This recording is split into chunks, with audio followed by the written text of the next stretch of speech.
The unseen world, unearthing the history and facts about the god Hades. Delving into the depths of Greek mythology, we encounter Hades, the ruler of the underworld. Often misunderstood, Hades was not a symbol of evil, but rather an embodiment of the inevitable cycle of life and death. Named after the realm he governed, Hades was a key figure in Greek mythology.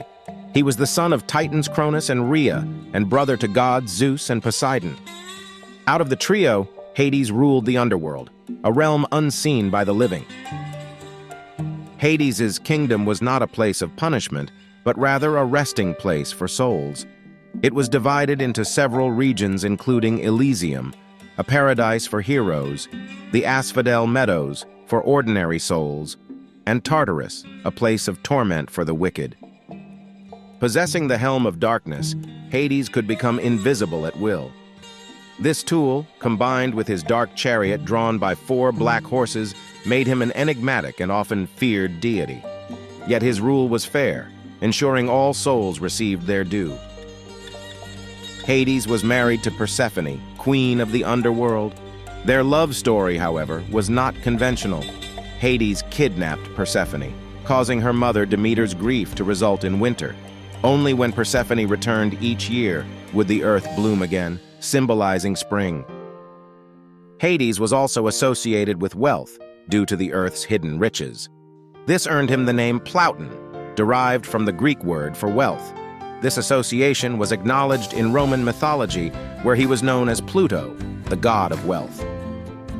Despite his role, Hades is less visible in mythological tales than other deities. This reflects how Greeks considered death a taboo subject. Yet Hades was an integral part of their beliefs, representing a vital part of the life-death-rebirth cycle. In art and culture, Hades has often been depicted with his 3-headed dog Cerberus, who guarded the entrance to the underworld.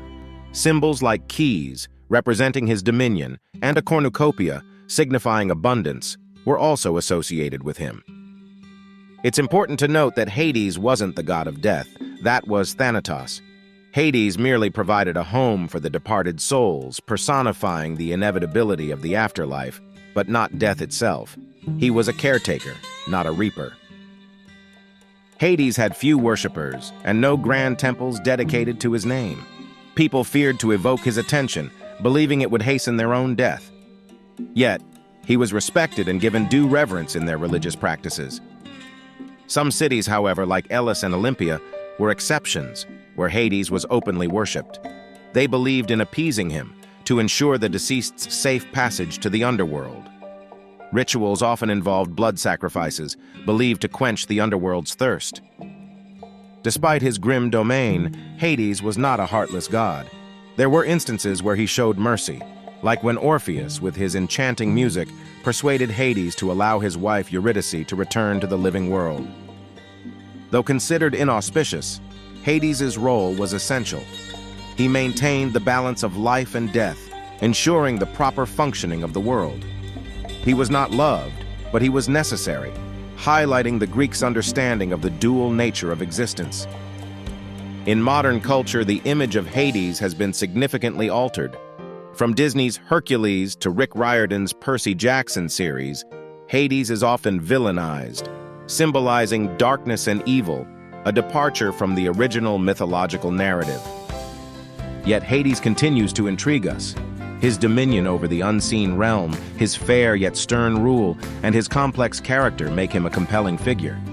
His story reminds us of a vital truth: death is not an end, but a transition. So we've unearthed the history and facts about Hades, a misunderstood deity who, from the shadows, silently governed the cycle of life and death. Remember, he was not a villain, but a ruler of the inevitable, an embodiment of life's most certain reality.